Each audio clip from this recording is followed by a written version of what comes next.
Good afternoon, ladies and gentlemen. In case you're at the wrong place, you have come to the session that is called Is Jewish Continuity Just a Slogan? I'm Alan Hoffman, and I'm going to be the moderator of this panel, trying to make sure that everybody sticks to their time and give us a little bit of time at the end so that we'll have some time for questions and for discussion. Larry Kremen, the very distinguished president of Teachers College, a great Jew who was, in his time, probably the most important historian of general education in North America. In the small book that he wrote called Education, he talked about education as the transmission of culture across generations. Transmission of culture across generations. And our session that deals with Jewish continuity, I think, has to think of itself as bouncing itself off that definition of education. When Kremen wrote, he wrote in the 7th or 8th decade of the 20th century, his term of transmission of culture across generations is probably a very good notion of education for the 19th and the 20th centuries. In some ways, it's very aptly is suited to the traditional Jewish model of education. You have transmission from one generation to another. You have a body of culture. It's fixed. And part of the role of education is to transmit from one generation to another. But there is a possibility that this way of looking at education is a static, passive way of thinking about the educational endeavor and the educational process, particularly in an era in which there is a significant rupturing of the fabrics of our society. We've heard so much about it at this conference in so many of the presentations, the different ways in which the traditional fabrics of society have been ruptured. And so I think we have a very distinguished set of panelists here today. You're not sure? Steve is sure that there is one very distinguished panelist here. Tova Hartman. And we have a very distinguished panel here, and each one of them will relate to this question. It's really a question of continuity and change. It's a question of, is this notion of continuity really an apt notion for the contemporary Jewish condition and for a way that we think about Jewish education? Professor Stephen Cohn is a professor of Jewish policy at Hebrew Union College, while simultaneously also the Berman Jewish Policy Archive of NYU. And Steve, you've done a lot of work in the last 5 years, particularly in the last couple of years, on Jews in their 20s and 30s. What I'd like to ask you is, as you reflect about this age group, what does this group think and feel about this notion of Jewish continuity, and how does their attitude differ from the attitude of your own generation?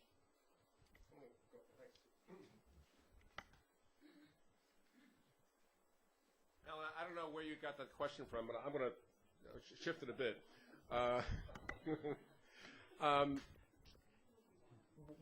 What I really want to try Sent to me by email from Steve. They knew that. It's a very sharp audience. I really want to try to understand, how is it that I care so deeply about matters of Jewish continuity, and I'm going to try to explain what they are, and the people in whom I have the most hope, most respect, most caring for, as what for me are the next generation of Jewish leaders, but who are, for us, are our Jewish leaders, seem to look at these issues quite differently. And I'm trying to understand how that fits together. And I would define the question of Jewish continuity as revolving around three I's: Israel, in marriage, and institutions. And in each one of these areas of Israel, in marriage, and institutions, I and my generation have the proper balance between engagement and critical distance, between fate and choice, between Garal and Yehud. And the next generation seems to have shifted the balance much more towards purpose, rather than a presumption of connection. And let me just do each one of those. Israel. Despite what you might hear from certain northeastern universities in the United States, it is in fact true and incontrovertible that younger Jews care less about Israel than older Jews. For the population at large, this is largely a function of intermarriage. That is, Jews who are intermarried or Jews who are the children of intermarriage care less about Israel than those who are inmarried or the children of inmarried. And there is a general down effect of intermarriage on relationships to Israel. That's true for the population at large. But for the engaged population of Jewish leaders, what I've found is that younger Jews who are in leadership have combine a very curious combination. In this recent study I'm doing with the Abichai Foundation, in this self-selected leadership sample, 29% of people older than I spent 4 months or more in Israel at some point in their lives. 64% of the self-defined Jewish leaders, of those in their 20s, spent 4 months or more in Israel. Israel has become a gateway for leadership in American Jewry. At the same time, younger people are less likely to call themselves engaged with Israel and less likely to call themselves pro-Israel. The lines go straight down. The other interesting finding is that older people find it easier to say they're pro-Israel than engaged with Israel. Younger people find it easier, if they say anything positively, easier to say I'm engaged with Israel, harder to say I'm pro-Israel. Ari Kelman taught me I can't use the word pro-Israel. Hold that. In marriage, I learned, I teach, that in marriage is an inherent Jewish value. It's not an instrument of something else. Charles Liebman, my teacher, once corrected me when I went over the line. I came back. For younger people today, in marriage is seen as an instrument. If I'm in married, I can share my Jewish life with somebody else. If not, perhaps I can make. I will hope to make a Jewish future. Let's talk about in marriage for a second. It is the case that among people my age, for every 100 Orthodox Jews, we have about 192 Orthodox grandchildren. For people my age who are non-Orthodox, that's me, for every 100 of us, we have 55 Jewish grandchildren. 8% of people my age are Orthodox, 23% of Jewish babies are Orthodox right now. As I just said to our colleague from China, Orthodoxy is our next China. We all need to learn how to speak Orthodox, and this is largely because of intermarriage. And lastly, we get to institutions, and institutions have become again instrumentalized. By the way, I think to ill effect. Even by my generation, there are some people who believe that Jewish service is an instrument to get Jews interested in Jewish life. Others, like Ruth Messenger, believe that Jewish service ought to be a value in and of itself, a position I support. So what we see here throughout this whole story is that younger people are saying, the engaged younger people are saying, that for me, it's not about these institutions. It's not about the collective. It's not about the tribe. It's not about Israel per se, or institutions per se, or in marriage per se. It's about what these things mean. I was interviewing one of these young people, and I said, tell me about you and Israel. He said, if Israel embodies the Jewish principles and values that I believe in, then I'll be engaged with Israel. Since it doesn't, then I can't be engaged with Israel. and you see the same lens, the lens of purpose, put onto each one of these elements of collectivity. So, to answer the question that you so well articulated, I'm watching, I'm doing this, to answer the question, again, I bring this all together back to the theme I articulated earlier. For my generation, for the engaged people, frankly, the leadership of my generation, we see these elements of Jewish collectivity, and within that, the matter of Jewish continuity as an end in itself, as the tissue, the infrastructure, but a value in and of itself. That, of course, is tied to Jewish purpose. Again, I think we have a balanced view of the matter. And the next generation says, wait a second, we have a tentative relationship. We have a conditional relationship with continuity, with institutions, with Israel, within marriage. All of those are instruments to higher Jewish purpose, and we're certainly committed to higher Jewish purpose. And that is the conundrum that we all have to deal with. It's the world that we have, not the world we want to have, but the world to which we have to engage. Thank you. Thank you very much, Steve. Professor Judith Lieberand is the head of the Graduate School of Political and Social Science at the National University of Mexico. She's published a lot in the field of Jewish identity and globalization, multiculturalism, and from wherever you want, Judith. And Judith, as we said in the introduction, the term continuity really assumes this notion of an ongoing, non-disrupted process. And I hope that you will share with us from your academic, theoretical work, but also your contact with communities in Latin America. What do you think about this notion? Is Jewish education facing a period of continuity or discontinuity? And what does this mean practically for us for the future?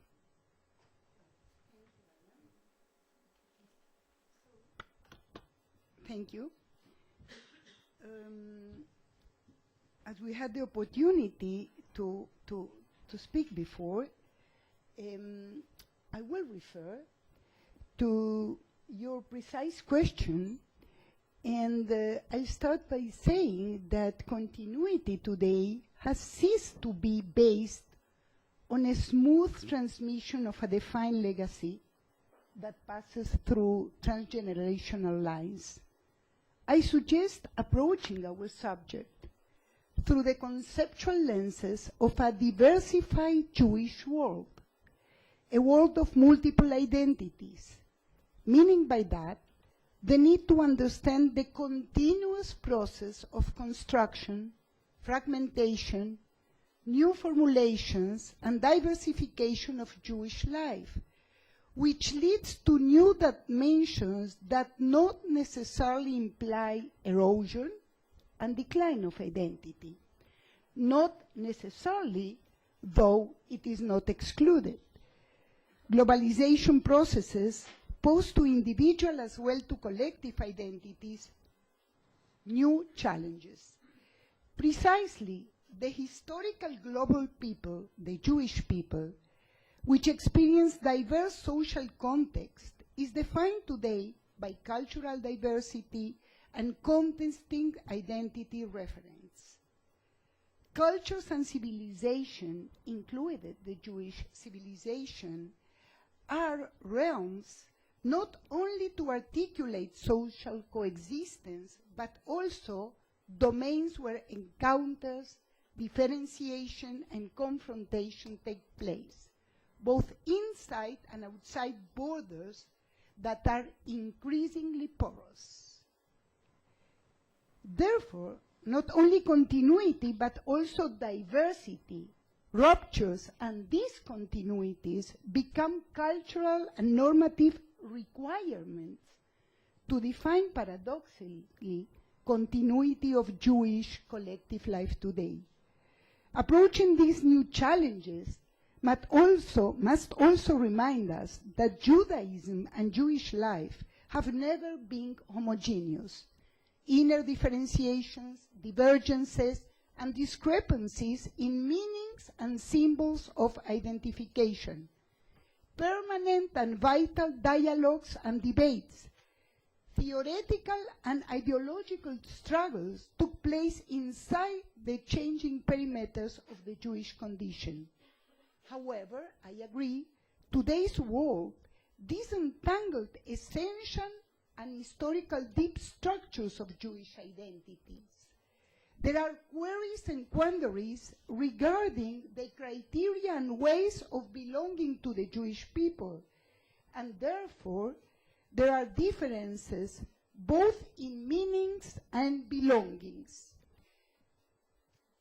Today, integral existential frameworks coexist with other ways, individual and inner options, in many senses still undefined ways of being Jew, individual, young generations, as Stephen pointed. Thus, I consider that the different normative traditional flows, the religion streams and orthodoxies, as well as flows defined by ethno-community parameters, cultural ones, as in Latin America, coexist with different cultural and spiritual options, in which also we see absence of identity consciousness as a collective endeavor.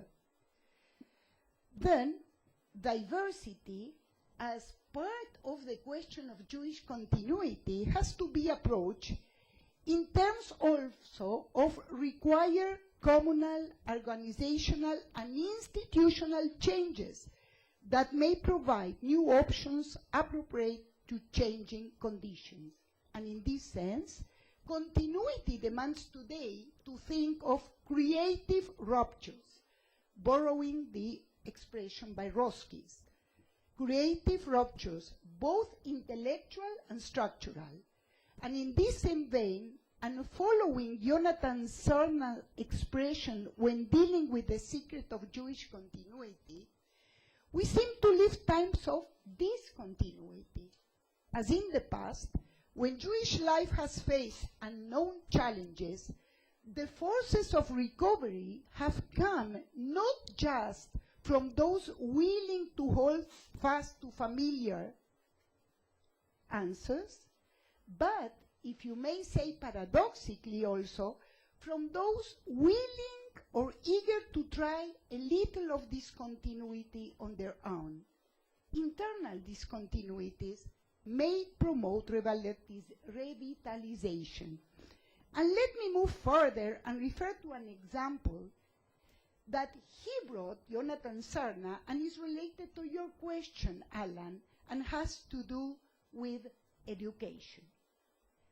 He saw how the idea and project of day school in the United States 50 years ago was seen as a discontinuity. It generated fierce internal opposition because they challenged a basic assumption, day schools, among American Jews regarding the intrinsic value, sacrosanct in nature, he said, of public education. No one doubts today that Jewish education has played a central role in promoting Jewish continuity. So let me finish, then moving, to answer your question, to a diverse setting where Jews have experienced different ways of identity and the place Jewish education had.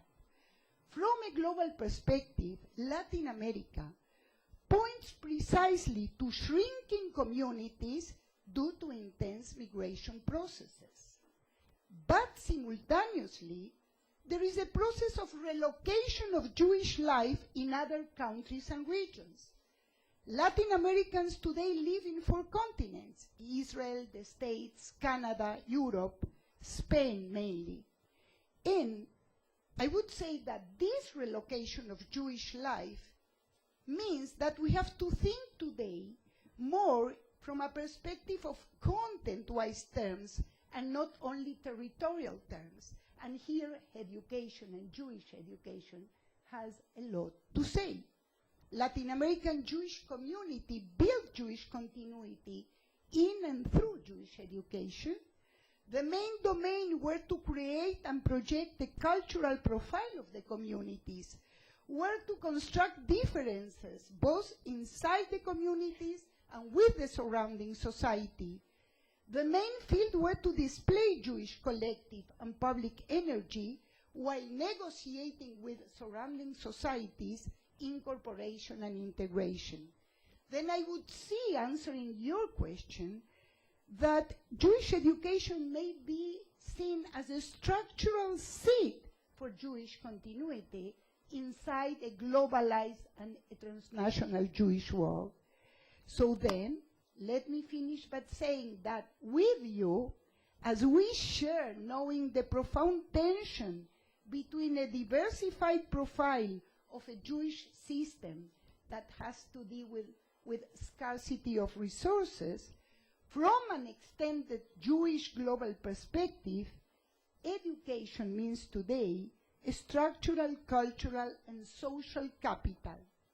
Based on knowledge, we may enhance solidarity amidst changing frontiers of Jewish life. Thank you. Thank you very much, Judith. Yude Fu is a professor of philosophy and Jewish studies at Shandong University in China, and the director of the Center for Judaic and Interreligious Studies there. Yude, I understand that you came only in 1992 to an interest in Jewish studies, and that one of your goals is to convey to the general Chinese population a broader picture of Judaism, which you see as a model for potential religious life in China. And I think we're interested here in what you've learned from the Jewish community's efforts, and how you, looking a little bit a lot from the outside, what do you see as the greatest strengths, and how do you see room for improvement as you look at this enterprise of Jewish education, Jewish identity, and Jewish continuity? Professor Hoffman, thank you very much for your question. And I will answer your question in a more philosophical way. And ladies and gentlemen, I have studied Judaism for some years, and in such a case, I I'm thinking about the speech by President Simon Peres in the opening ceremony. This government organized the conference in order to learn, not to teach. I came to learn in this conference, to learn from the Jewish people, from the scholars from all over the world. Actually, I have learned a lot from my readings and from my experience in my studies in Britain, in Israel, and other countries. So I would like to point out and make clear 3 points. First of all, the Jewish people, since the emancipation, the Haskalah, have modernized themselves and have been very successfully maintained Jewishness. Remember Mendelssohn, the philosopher he mentioned in his Jerusalem, that the Jewish people had to go out of the ghetto to integrate the Western culture, the main culture, at the same time to maintain Jewishness. After the Jewish reform movement, Judaism was split into different denominations. We know Reform Judaism, Orthodox Judaism, Conservative Judaism, Reconstruction Judaism. But all of the Jews still in the category of Judaism. They have successfully integrated into the Western world. I mean, whether Jews in diaspora or in modern Israel, they have modernized politically, scientifically, and in Max Weber's definition of modernization, we also include urbanization. The Jewish people modernized themselves. At the same time, they are Jewish. They have very clear consciousness that they are Jewish because the Jewish people practice Judaism. I studied in Oxford Center for Hebrew Studies. I know many Jewish people there. I have also been to the U.S. many times, and I went to visit many synagogues and know many Jewish people. They practice Judaism. They invited me to have Shabbat dinner and participate in the synagogue service. In many occasions, I also participate in the dialogue between Judaism and Christianity. So I know the Jewish people, most of them have maintained Jewishness culturally or spiritually. That is a fact. So I have pointed out this fact. But how did the Jewish people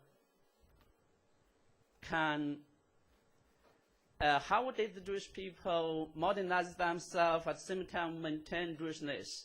It seems to me, philosophically speaking, they have taken a method, both and, which is contrary to either or. Either or, we know that we need either tradition or modernization.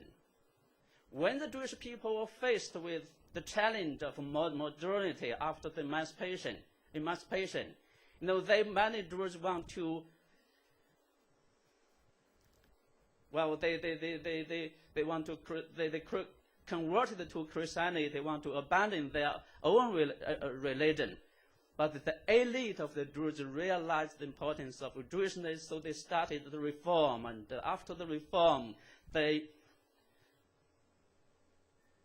live Jewish life in different denominations. I look at the watch. So they,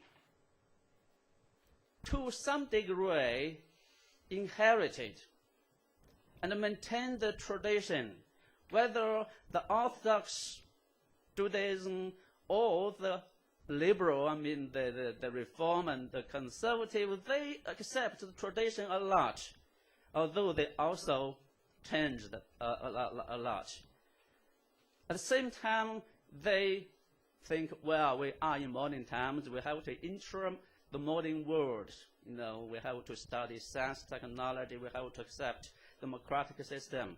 So in this way, in short, by adopting the method of both and, they modernize themselves and maintain Jewishness.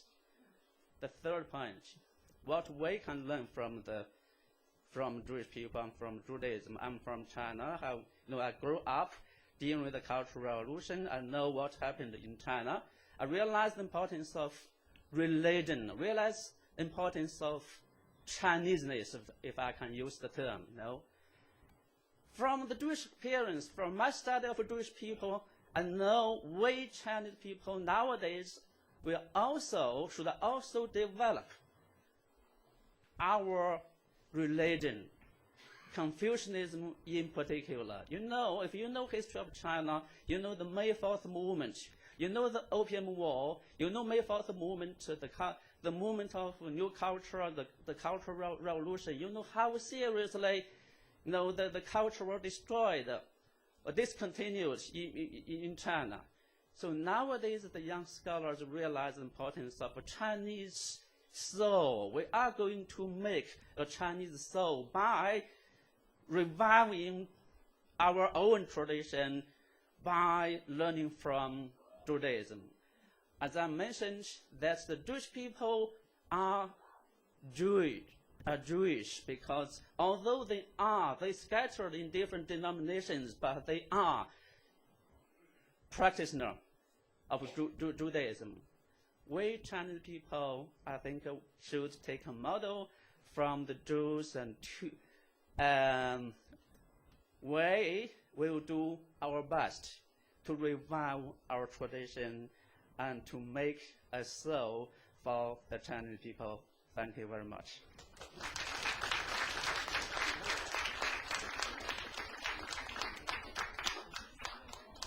Thank you very much, Uday, for that unique perspective.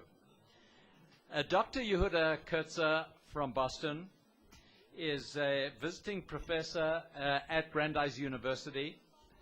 Dr. Kurtzer Yehuda actually occupies the inaugural chair in Jewish communal innovation.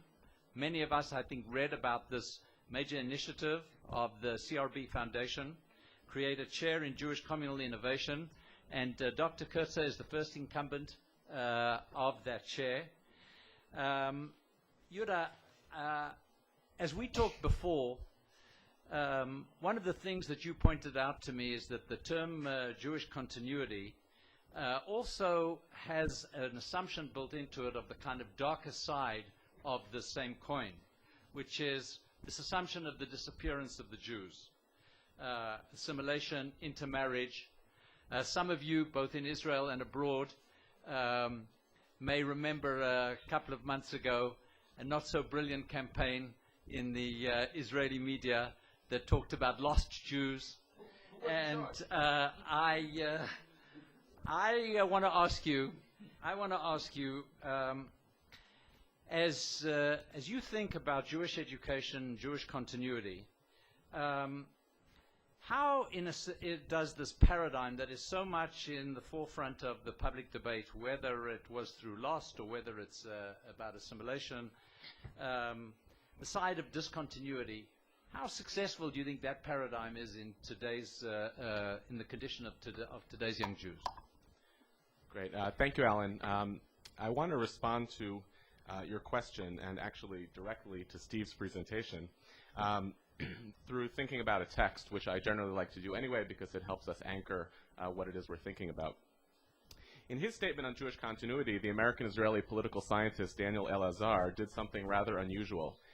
Rather than echoing the common Jewish response to discontinuity, which tends to involve a lot of hand-wringing and blaming young people for their choices, he outlined 5 steps the community should take, embodied in 5 priorities to which the community should turn its attention. And those 5 were Torah, which I'll abridge to meaning and content, Am Yisrael, or peoplehood, Klal Yisrael, or pluralism, Brit, covenant, encompassed in the boundaries between Jews and others, and Kiruv, working towards outreach.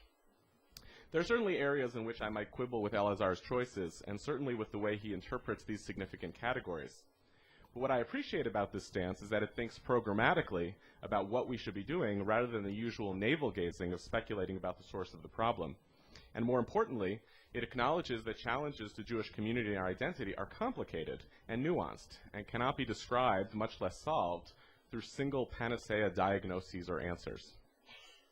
The problem with the current continuity debate, and this goes directly to your question, is this. It focuses strictly on one issue, what Elazar calls Brit. Jewish continuity is a euphemism for the fear of the loss of ethnic particularism in the form of intermarriage and assimilation. Meantime, the generation gap grows. For although there is an extraordinary and growing amount of Jewish engagement, I think, among young Jews in America, especially in creative and startup-type activity, the concern among young Jews for Jewish ethnic purity has decreased. There has been a noticeable trade-off of increased interest in content, what Daniel Elazar calls Torah, in lieu of the concern for Brit. Put differently, I sense that younger Jews, myself included, are concerned more with the what, with meaning and purpose, than with the who. And this is why the Elazar example is so instructive, for it forces us to acknowledge that a lack of Jewish continuity may reflect only one particular type of Jewish continuity, one thread or element of Jewish continuity. That a fixation with a concern over loss of ethnic particularism should also come with a celebration of the new turn towards Jewish purposefulness. And Elazar's model is also useful for another equally important contribution to the discourse, to this debate about Jewish continuity. It basically undermines the word itself. The very phrase Jewish continuity is ridiculous. It's a passive phrase. When or why would we ever express the things that we hope for or believe in using a passive voice, as something happening to us as inevitable or undefinable? I think the conceit here, and this goes to what Steve talked about, is that older Jews see younger Jews acting differently than them, prioritizing different things, in part because that underlying concern for ethnic particularism was something that they hoped that their successors would just viscerally absorb and inherently know without actually conveying its importance to us. Very few of the choices of previous Jewish generations should support this assumption, but I think a basic laziness underlies the problem itself and the tendency to speak of this problem in passive terms rather than in terms of the attending responsibilities that should come.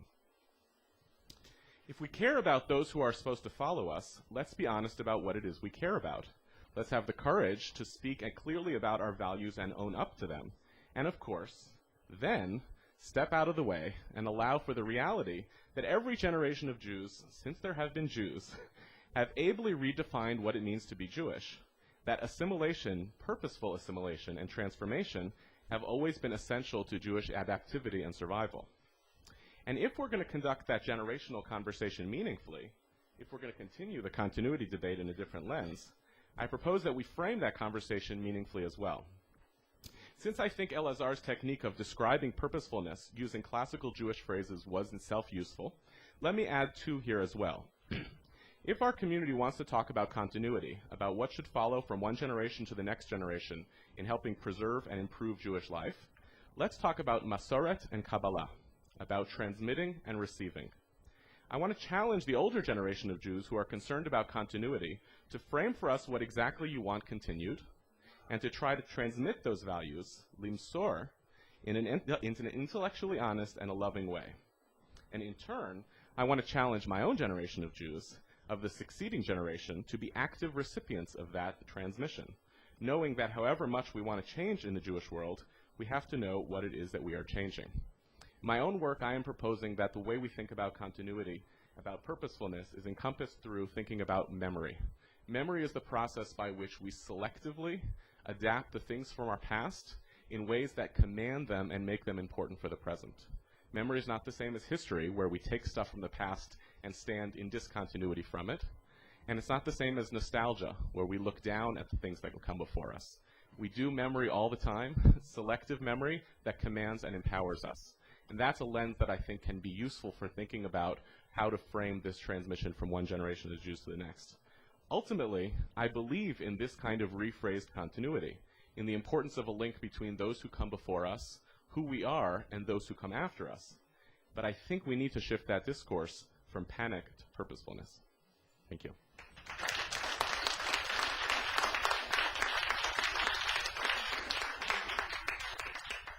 Thank you very much, Yuda. Women, in your life as an activist, you've pushed the envelope very far from within the so-called Orthodox Jewish world. In both of these areas, as you think both of your work in Jewish feminism and in your experience in creating this community of Shira Chadasha, and as you peer into the future, what can you add to this discussion as we think about the purposes and directions of Jewish education in the future? And is Jewish continuity a helpful term or a not helpful term? But I'm most interested in what do we have to learn from you and your experience about the issues facing Jewish education in the future?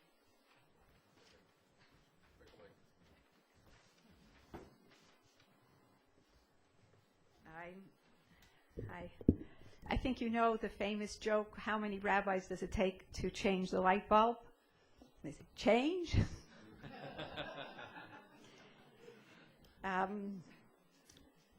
I'd like to begin. I used to teach, I taught feminist theory, and it really was through teaching in the university that I began to be an activist and to try to change things on the ground. I was on a panel once at Van Leer with a few other rabbi men, and I was speaking about the comparison between Zionism and feminism. And I began saying that Zionism created a very big revolution in the Jewish world, and it also divided orthodoxy in two. between those that felt this was the end of the Jewish people, that one cannot be active, that one has to wait and be passive and wait for the Messiah, and those that really believed that Zionism is a religious revolution and it can change the way we are also religiously. And I compared it to what feminism I thought can do and does. And I thought it was rather a pretty clever comparison, and I was pretty impressed with myself until someone got up in the audience and said, Tovale, which I'm always talked to that way. Tovale, how can you say that? Zionism is from God and feminism is from the Goyim. Now, at first, I mean, you can laugh, but I really was trying then to figure it out because I genuinely thought it was a serious comment, and I thought I needed to justify it. And, you know, and I was trying to say, I mean, I could understand if you're from Eretz Yisrael HaShlema group and are looking for the borders in the Tanakh. Is that what you mean? Like, I was really trying to figure out what he meant because I was just saying, 19th century nationalism wasn't given at Sinai, and I just didn't get what it was you were doing, what he was saying. And then it really dawned on me. And really, what has happened is that certain fundamental changes and shifts in the Jewish people are accommodated, are considered part of our tradition, and others are considered out. And they're considered out and in based on many different kinds of ways. Now, it's a very famous example of over 100 years ago, the Chafetz Chaim, in his Perush of Masechet Sotah, spoke about, tried to really change the status of Jewish women's learning. And he, in that sense, created what we would consider a revolution.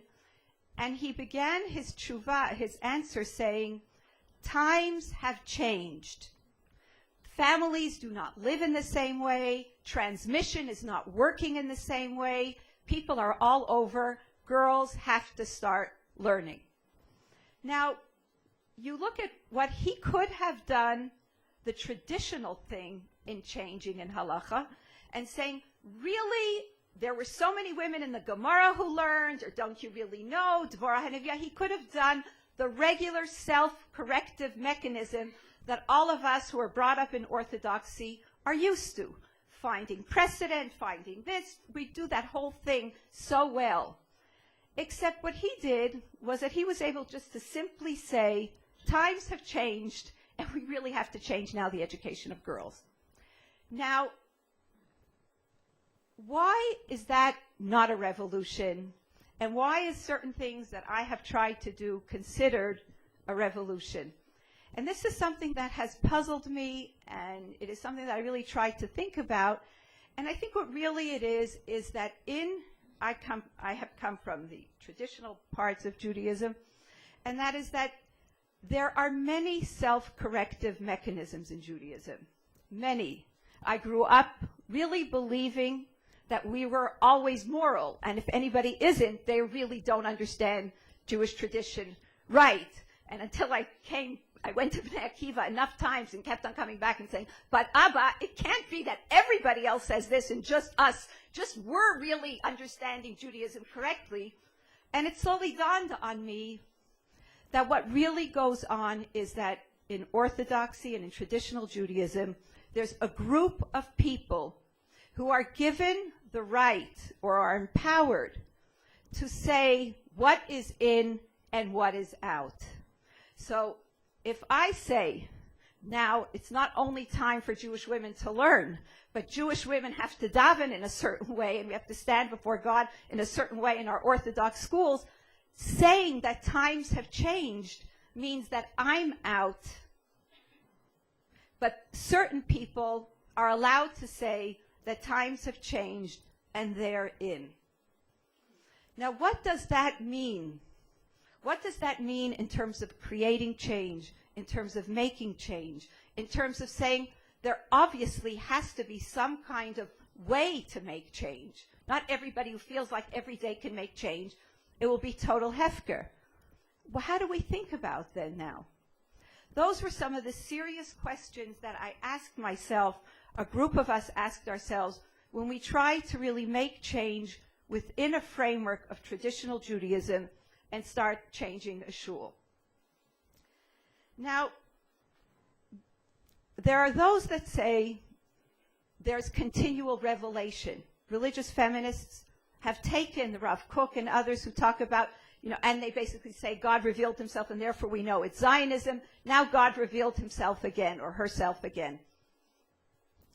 I don't know so much about revelation. I don't know. God, my sense really, in all honesty, is that feminism was not given at Sinai. And I'm very honest, and sensitivity to women's rights in that way is a new thing. However, I really deeply believe, and this is what we tried to do, is that I don't know what God is telling us, but I genuinely believe that in order to reach God, and in order to live a religious life, we have to make changes in our world. Thanks. Good.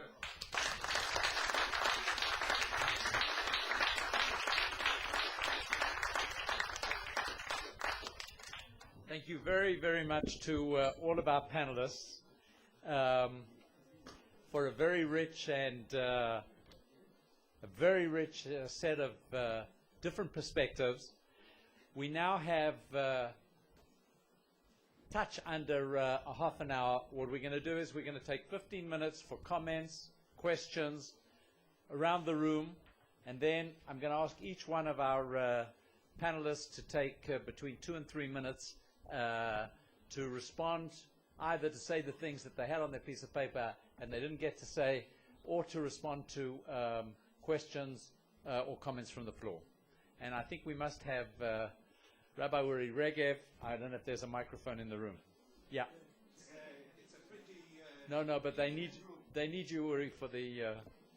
All right. Couple of questions. One to Professor Cohen. You referred to the challenge of intermarriage as opposed to in-marriage. Would you be able to to make any observations regarding the possible distinction between data on intermarriage that remains outside the framework of synagogues and instances of intermarriage which do become engaged in synagogue life? And to Dr. Kurtzer, I heard with great interest the use of pluralism, of Klal Yisrael, quoting Professor Elazar Zichrono Livracha and translating it into pluralism. Professor Elazar Zichrono Livracha was a fierce opponent to pluralism. He explained that pluralism exists in Israel. Sfaradim and Ashkenazim, Hasidim and Mitnagdim, etc., etc. We don't need pluralism as it is expected and accepted in other parts of the world. I wonder what you mean by pluralism, and to what extent do you feel that the lack of state-sanctioned pluralism in Israel has anything to do with the ability of Israel to contribute to Jewish continuity? Thank you very much. Any other comments? Yes, please. You're going to get a microphone, and could you please identify yourself? My name is Joy Wolf, and I'm the president of the Zionist Federation in the UK and also the Stand With Us representative there. In the diaspora, we tend to very much put our Jewish continuity together with our relationship with Israel, and we tend to expect Israel to ensure our continuity. In the UK, we've taken a decision that we have to invest at home in education and in our young people. Is it important for us to do that as well as giving to Israel, because we've obviously made that decision? And the other question that I have is that when I look at some of my friends in Israel, they look on their Jewishness as living in Israel. They don't actually practice their Judaism. And is that another threat to Jewish continuity? Yes, please. Hello, my name is Sharon Feingold, and thank you for a remarkable, I passionate... Either the switch is not on or you're talking very quietly. My name is Sharon Feingold, and thank you for all the passion that has gone into the lives each of you has lived and given. This is a rather naive question, and it has to do perhaps with something you said, Professor Cohen, and that is the question of loyalty and obligation has been part of, to my understanding, part of a Torah value. It doesn't require conservativeness, but it requires inculcating a concept of loyalty connected to a concept of obligation to peoplehood. And to me, that doesn't have to do with intermarriage so much as it has to do with, in the question of intermarriage, with conversion into peoplehood, into a relationship with Israel as well as into a religion. But it also has to do with generations. How do the new generations look at that concept or value? Is it the wrong word? Does it stick in their teeth? What's the story? I think that's a question which maybe all of the panelists would be interested in responding to. Thank you very much. Any? Yes, please. Right there in the middle of the room. They'll pass you the...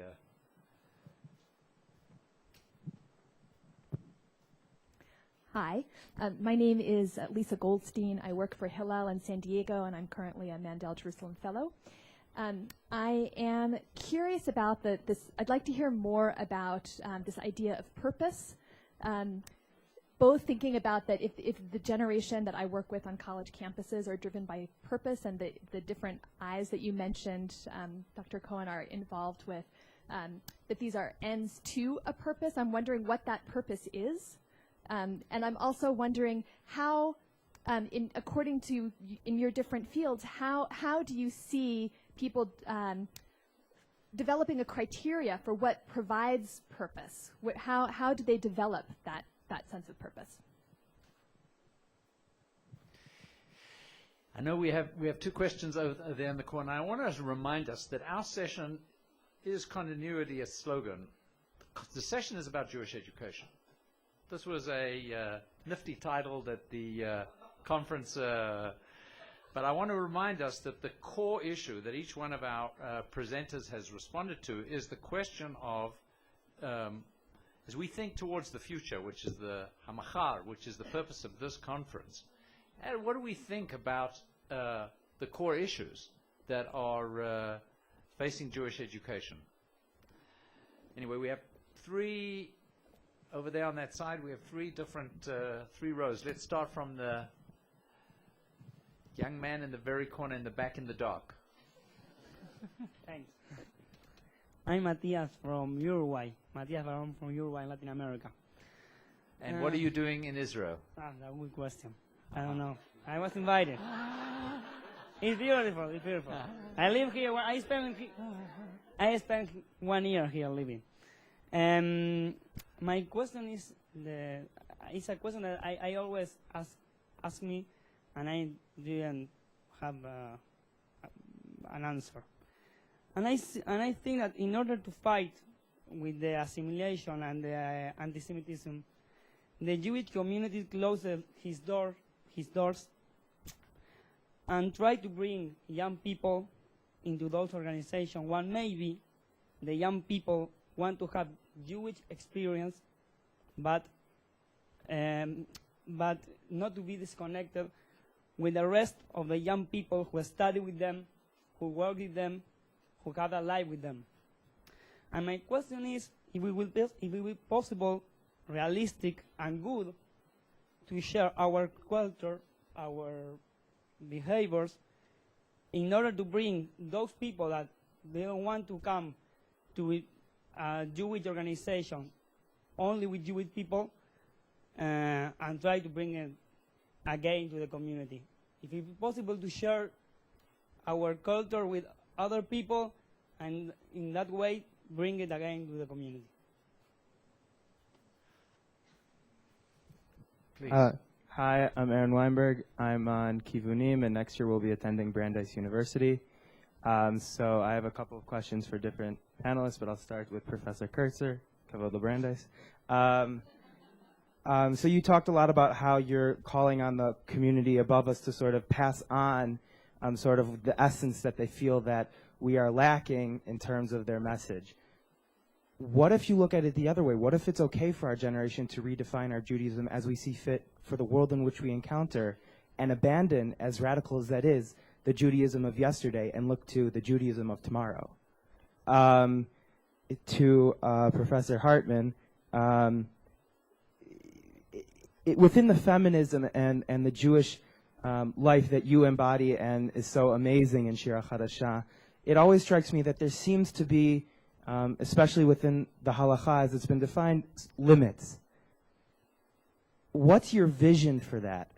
Does that feminism, is that just contained feminism? Is there a point where it stops? Where the role of women, meaning, especially within halakha, they can't lead mariv, they can't lead, things with kedusha, so on. You get the question. And to Professor Cohn, last question, I promise. You talked a lot of... Right. Okay, no, but you talked about how 20s and 30s, especially with intermarriage and everything like that, and sort of tendencies to be anti-establishment. Not anti-establishment, but are not institution. Sorry, not institution. I apologize. What about the sprouting of all of these unbelievably powerful independent minyanim? Is there somehow, I don't know what statistics you can give us. I know you spoke at the conference at Brandeis. He's writing a book on it. Right, so, but I don't mean to say as if we're losing from intermarriage and gaining from independent minyanim, but there seems to be some kind of interesting sort of dichotomy forming, and what can you sort of elaborate, especially putting those two issues together? Small questions. Yeah. Hi, my name is Dan Liebenson. I'm the director of the Hillel at the University of Chicago. So I'm responding to your point that this is a session about education and asking fundamentally what is education about and what's it for? And I think that to the extent that we're talking about both education and continuity, the question is whether education is about continuity, and to the extent that it is, what kind of continuity is it about? And just to sharpen the question, I mean, when I think about educating our students, right, fundamentally what I feel like I'm trying to educate them to be is leaders who I trust to make changes.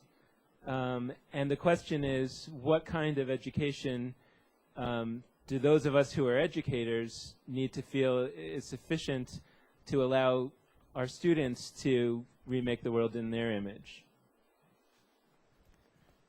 Yeah.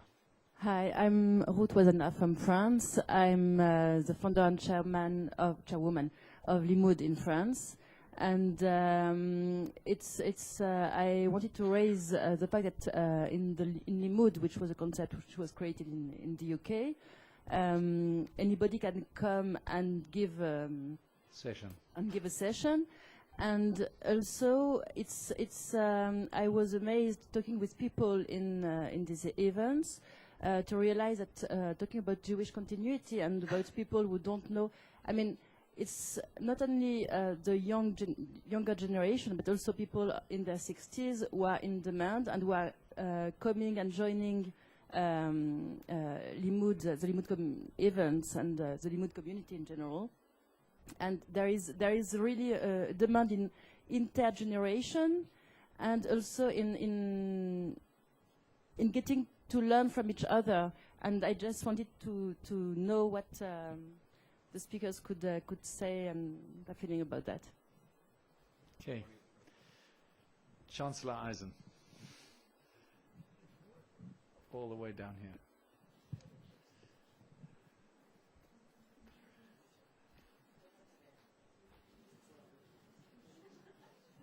Yes, I want to take advantage of Uday's presence here on the panel and ask you, I assume we have a self-conscious Chinese diaspora. How is the Chinese diaspora working to secure the Chineseness of the next generation of its diaspora? Are we establishing Chinese day schools? Are we concerned about the transmission of the Chinese language? Is there a concern about intermarriage? What is that issue like? So I think you could help those of us who are Jews in the diaspora figure out how to do this better by sharing your experience of Chineseness in the diaspora. Yeah, over here. Thank you. My name is Irina Mushkin. I'm from Ukraine, and I'm a participant of MASA program. So all this is very interesting to me, and I have two small questions. Which Masar program are you on? OFEC Horizon. Two small questions. What is the impact of repatriants from Eastern Europe to here on the Jewish continuity? If they are telling that I feel myself like a Jewish, but I'm a secular. So do they give some impact, or you think it's not?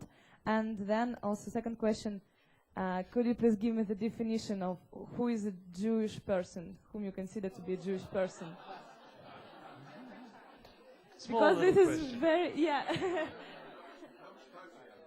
Sorry? We are going to take two more very quick questions, one over there and one over there.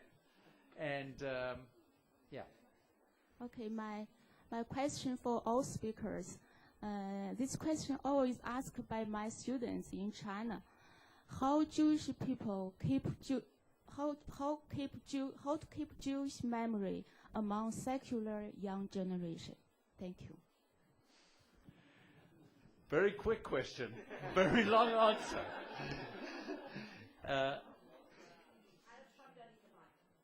You don't need the mic, but they need you. Yeah. And I want to make sure they hear your accent. This is English as it should be spoken. Should I speak with a funny like that? No, hi, Martine Fleischman, originally from South Africa, but now currently in New York.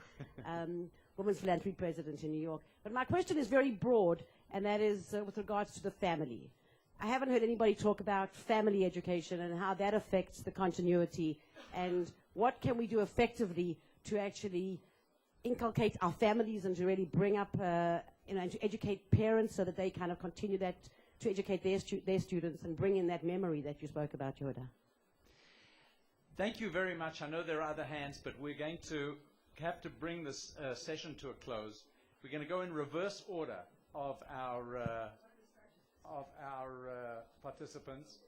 Steve Cohen, from Tova, then Yehuda Kurtzer, Yudai Fu, Yehudit Liberant, who has to run to Haratzopin to teach a class, and then finally Stephen Cohen. So she will be fine.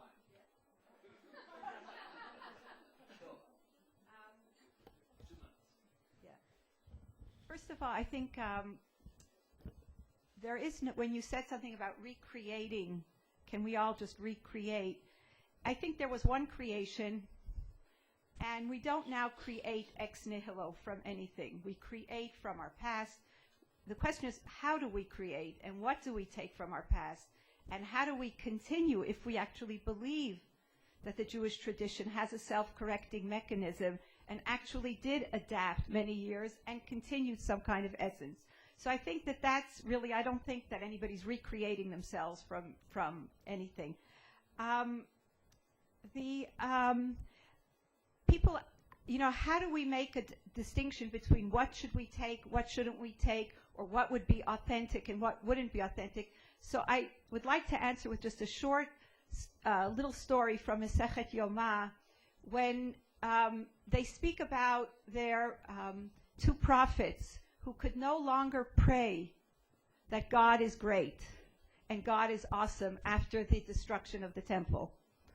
And they were saying, what do we do, these prophets? And the prophets actually took out from traditional prayer those sections that they could not say anymore with integrity before God.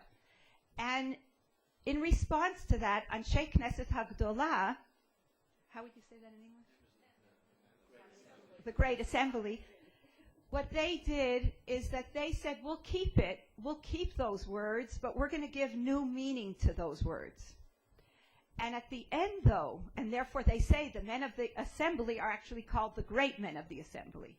But then at the end of that little section, it's a very interesting thing, and then they said, but still, how is it then that the prophets could take out those two words? How did they allow them to do that? And the answer in the Talmud is that they know that God wants them to speak truth. And I think in that story, we have to, all of us, find a way sometimes we may have to take away things in order to stand with truth. We do want to be in the tradition and continue to reinterpret the condition, but both those poles, they both were in a very short sugya in the Gemara. And I think and within those two poles, I try to do what it is that we do. Thank you. Yuda. Daniel Elazar actually wrote the word pluralism with respect to Klal Yisrael, so I don't know why there's that piece, but that's his statement on Jewish continuity, so you could take it up with his estate. Let me give one answer that I think addresses some of the questions that are here, and that is what I believe Jewish education is fundamentally about, which is Jewish education, when it is successful, builds the personal authenticity of those who are being educated in order to make them feel empowered to make their good Jewish choices. And that speaks to, I think, why Hillel has made a shift over the last number of years from the very vacuous notion that what should happen on campus is doing Jewish with other Jews, where it's clearly just about being with other Jews, to what Hillels are doing now, and there's a couple of good examples in the room, of providing meaningful Jewish content for whoever comes, where the outcome should be that engaging with this Jewish content will make you feel purposeful and authentic about your choices in order to feel empowered. This, of course, also speaks to the whole Israel issue, and that interesting statistic of the more that young Jews spend time in Israel, the less they feel engaged with it. Well, partly it's because...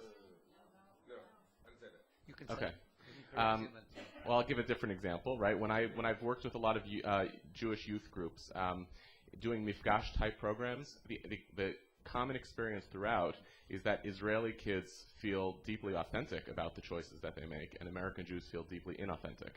And the results of those encounters are always traumatic for American Jewish kids.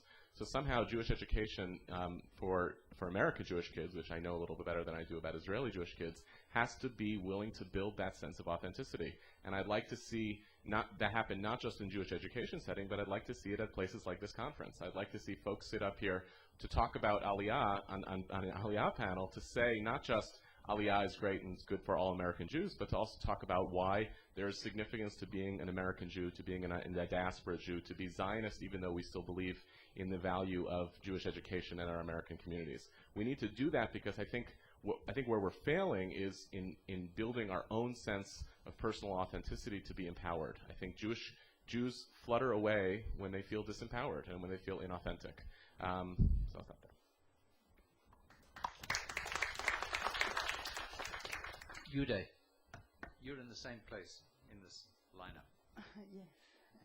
No, Uday oh, Fu. Sorry, please. Thank you very much for the question.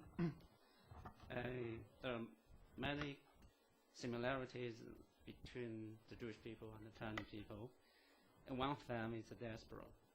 As you mentioned, many overseas Chinese in other countries educated their children, and they speak Chinese, and maybe, I'm not so sure, created a day school to educate their children in this way to keep Chinese tradition, maintain Chineseness. I think it's good and maybe very successful, but I'm not sure how big influence it can exert on the Chinese people in the mainland. You know, I was talking about the identity of Chinese people in the People's Republic of China. You know, I realized the discontinuity of the tradition, and the Chinese people are eager to have to practice their religions. When the economically Chinese people are very successful, and they realize they have to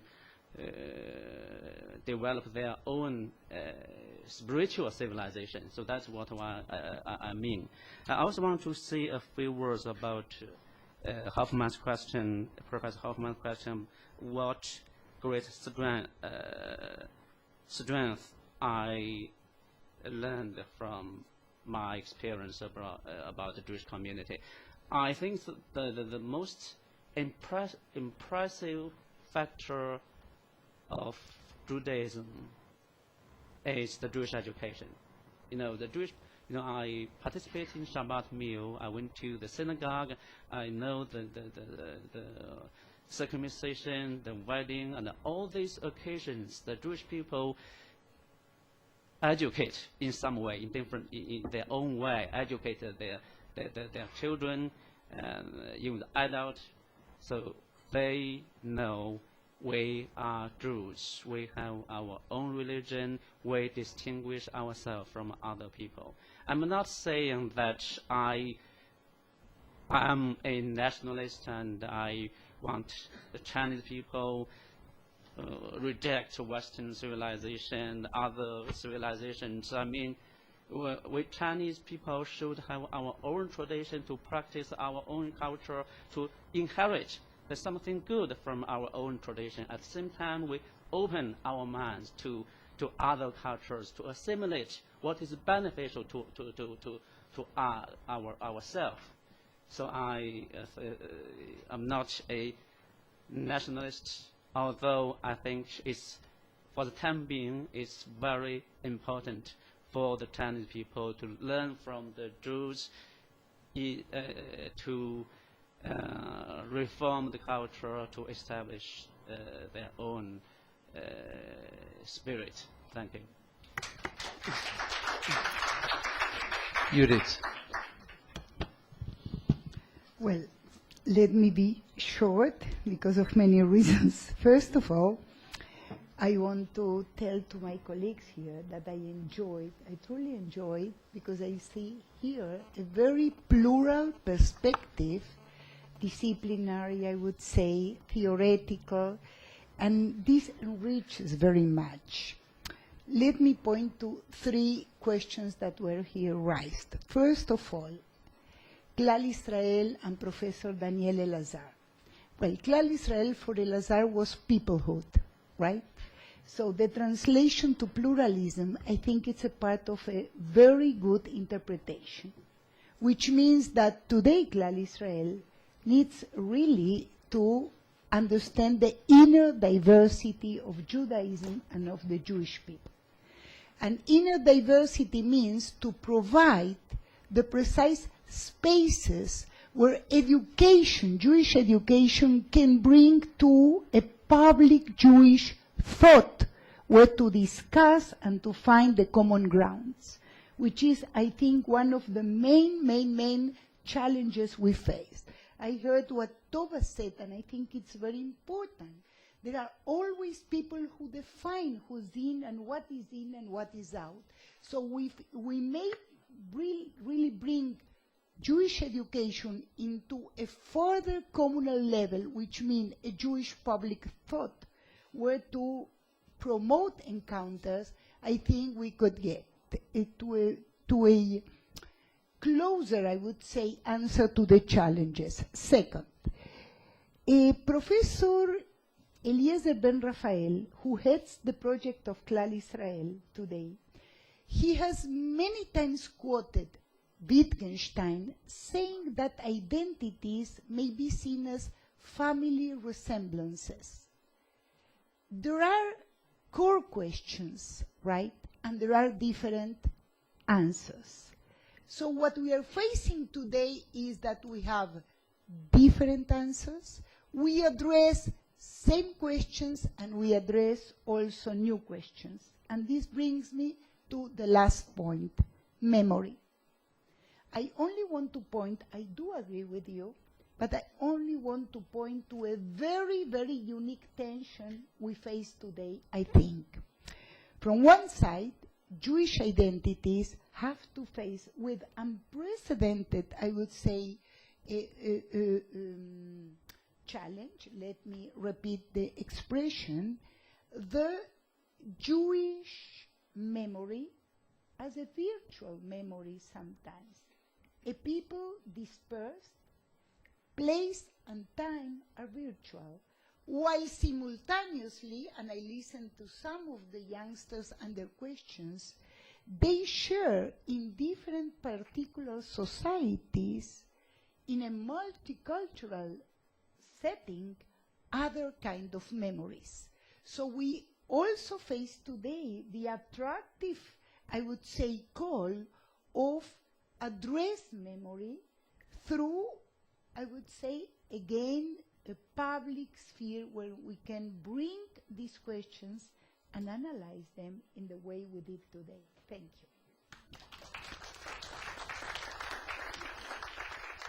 Your question? Yes, intermarried Jews who join synagogues are more Jewishly engaged than others, but so few of them join synagogues, and when they do, they stay for 3 years and they leave after the last kid's bar mitzvah. That's an overstatement, but as my friend Sam Norwich says, Stephen, you exaggerate, it's not enough. And Weinberg, the independent minyanim who I studied, and there are 80 of them, maybe more now, whereas 50% of non-Orthodox Jews are marrying non-Jews, in the independent minyanim, the number is 4%.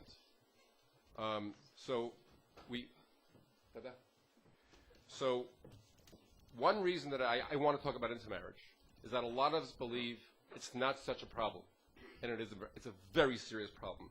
The second reason I want to talk about intermarriage is that talking about intermarriage has come to be seen as insulting and offensive to the intermarried. And I just need to say this as clearly as possible, and that by talking about intermarriage, I take the approach that it is our necessity, our not just moral obligation, but our collective necessity to figure out ways to draw in people who are intermarried, their children, those contemplating intermarriage, but not only that, but to also talk about how do we maximize in marriage. We have given up, I believe, on the explicit attempt to maximize intermarriage. Third, the other reason to talk about intermarriage is there are those who say that intermarriage will solve itself. Inspiring communities, strong education, that's what we really have to do. That's the language of purpose. And if we only do that, intermarriage will solve itself. I want to tell you right now, we talk about independent minyanim. One of the most interesting phenomena of those minyanim is that there are twice as many single women in those minyanim as single men. Where are the men? I raise this as a question to say, if we can't, I'm sorry, I'm going to be, I'm going through a serious moment here, so guys, stay with me. If independent minyanim don't manage to attract single men who can easily find lots of single women to date, to romance, to become their wives, then how can inspiring communities manage to attract Jews who aren't interested? There's a parallel here, but I'm not making only a rhetorical point. I'm making a very serious point about the limited ability of better product to attract people. The issue is not only a demand problem, a supply problem. We don't have good Judaism, but it really is a demand problem on the other side. And the last reason we don't talk about intermarriage is that we're all a bunch of, except for me, a bunch of educators and thinkers. And we think about great ideas and inspiring people and so forth. And intermarriage is a social problem. It's not just an intellectual problem. So the bottom line is, as Jewish education has shifted over the years, today it is a Jewish educational product to create relationships among Jews so that they marry each other. That is Jewish education. Building social capital is Jewish education, and we Jewish educators need to think differently about what is Jewish education. It's not merely the transmission of ideas and passion, and we have enough of that, but it is thinking about social engineering. How do you bring Jews together so that they will choose to marry other Jews and to continue the Jewish people? Thank you very much, Steve, and to all of our panelists. We're 1 or 2 minutes over. I think this has been a very stimulating discussion, many perspectives. This entire conference that speaks about the Jewish future, I think within the conference that deals with the future of Israel, the future of the world, and the Jewish future, the issue of the Jewish future has been a little thin, and I think that at least in this panel and for these participants, and I thank both the panelists and the audience, I think we had a rich discussion that opened up a whole lot of new perspectives and new questions. Thank you very much to everybody.